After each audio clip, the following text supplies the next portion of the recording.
In this video, we will learn about students. We have learned before about the types of plants. So let's revise it. Trees. We have learned that the plant which have strong woody stem, they are called trees. For example, mango tree, banyan tree, neem tree. Okay, and the plants which have woody stem, but they are not as strong as tree, and they are not as big as trees. They are called shrubs. Okay, and the plants which are having very soft stem, they are called herbs.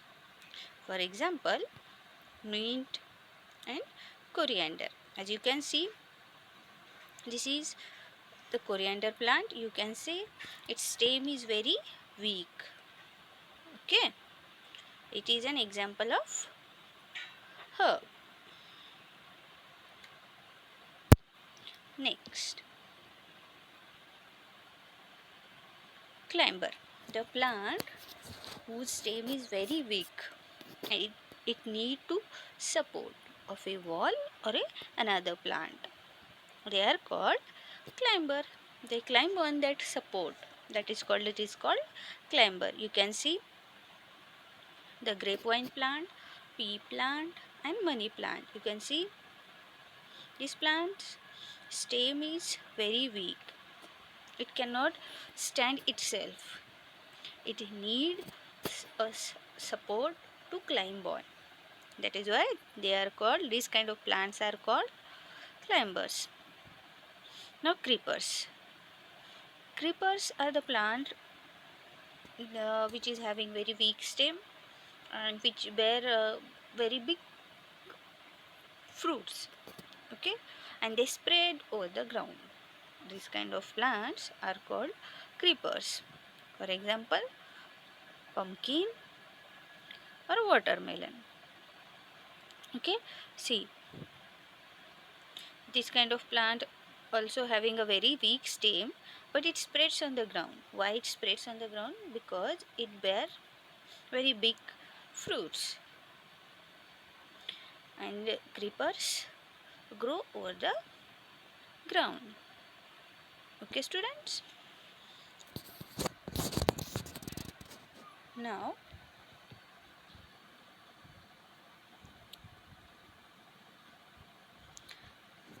plants need water. In our textbook also it is given that what it has, it is a small we can say that, so a small experiment.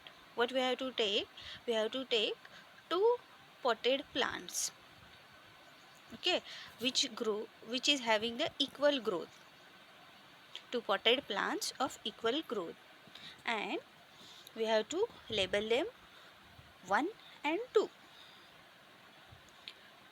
Plant 1 we have to water daily, and plant 2 we will not give the water.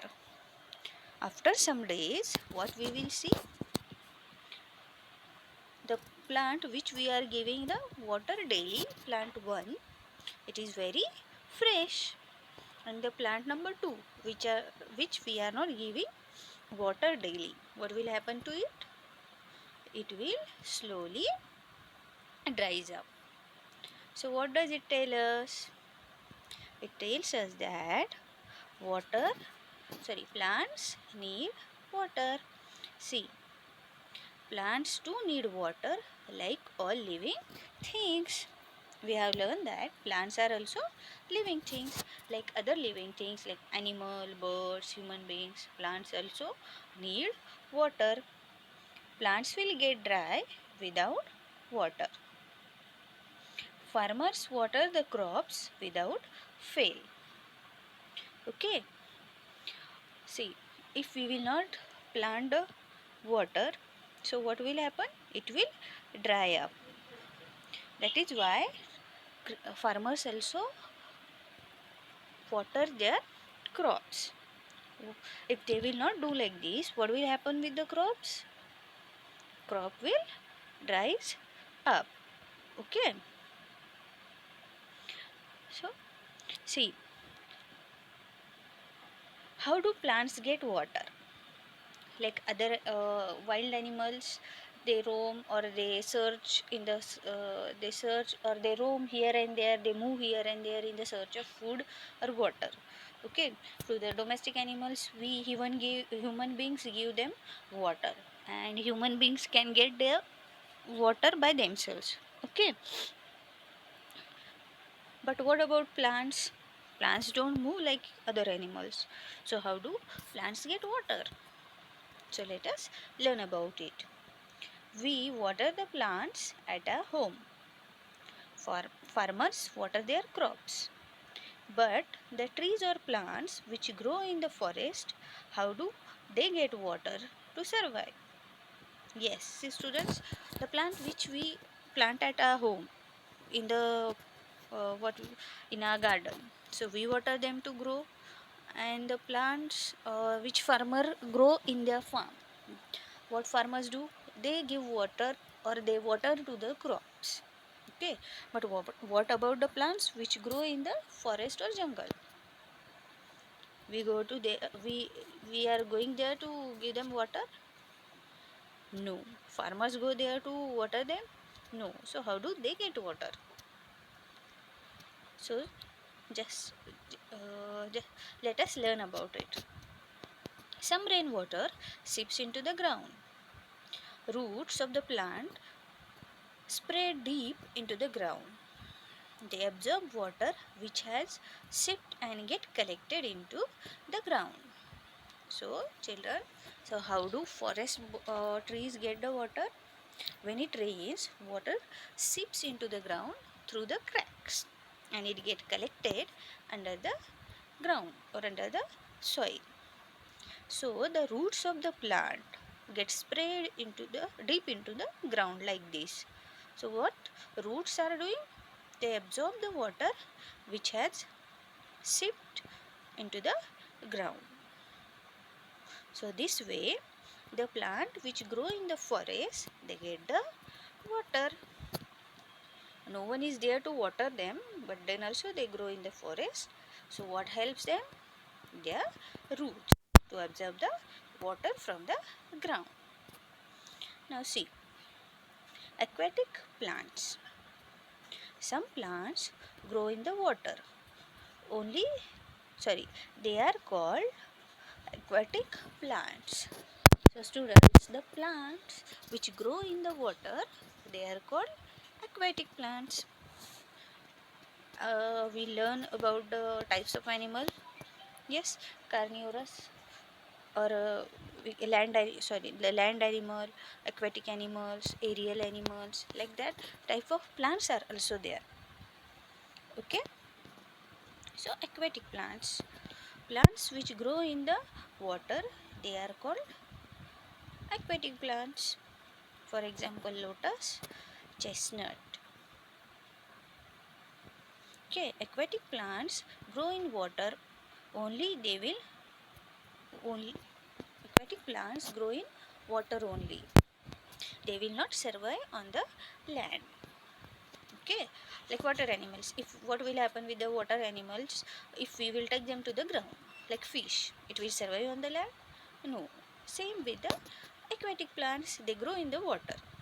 And if we it has tried also to grow them on the land, but it will not survive on the land because they are aquatic animals, aquatic plants, so they will grow in the water only.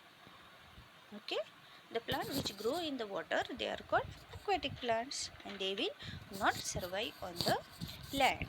If we will try to grow them on the land, they will not survive. Some aquatic plants are useful and some are not useful. Yes, this we have learned that some animals are useful for us, some animals are not useful for us.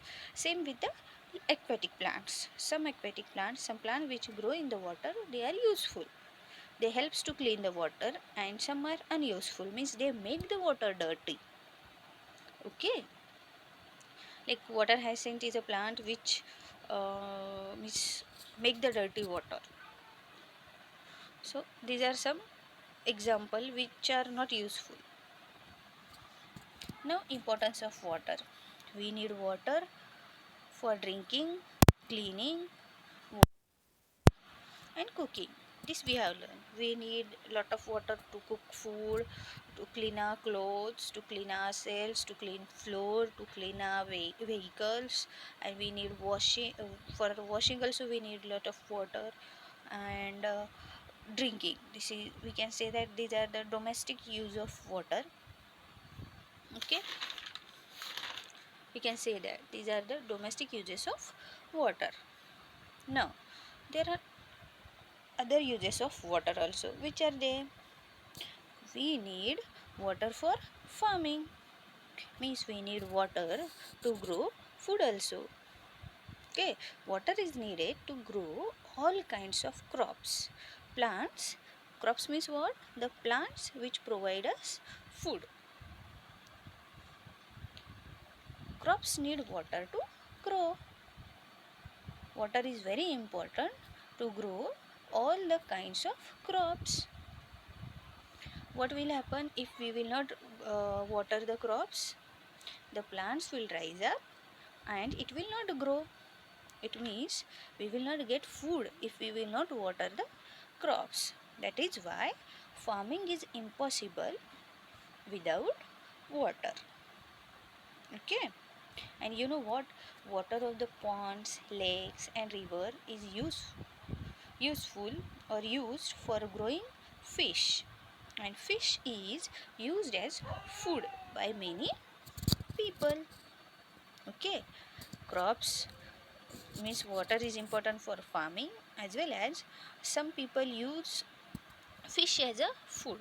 For the growth of fish also, or for fish also, water is very important, because without water fish cannot survive. Okay, now, need of water for industry or factory. So children, water is used in industries. As you can see, industries means a company or a factory which is used for producing almost all the things that we use. For example, the making of paper, medicine, chemicals, even bread and biscuits, and many other things. So many things are there which we need, and these type of things are produced in a factory. And producing of these kind of things we need water. For example, medicines, chemicals, bread, biscuits, paper, different kind of clothes type. Okay, what we need? Water. And all this way, to do lot of things we require water. Okay, I hope you have understood. Keep watching the videos. Okay, and do the revision of every lesson which we have completed. I think 4 lessons we have completed. Our environment, kinds of animals. Okay, and this is our need for water. So like this, keep keep watching the revision videos and do study. Take care. Bye.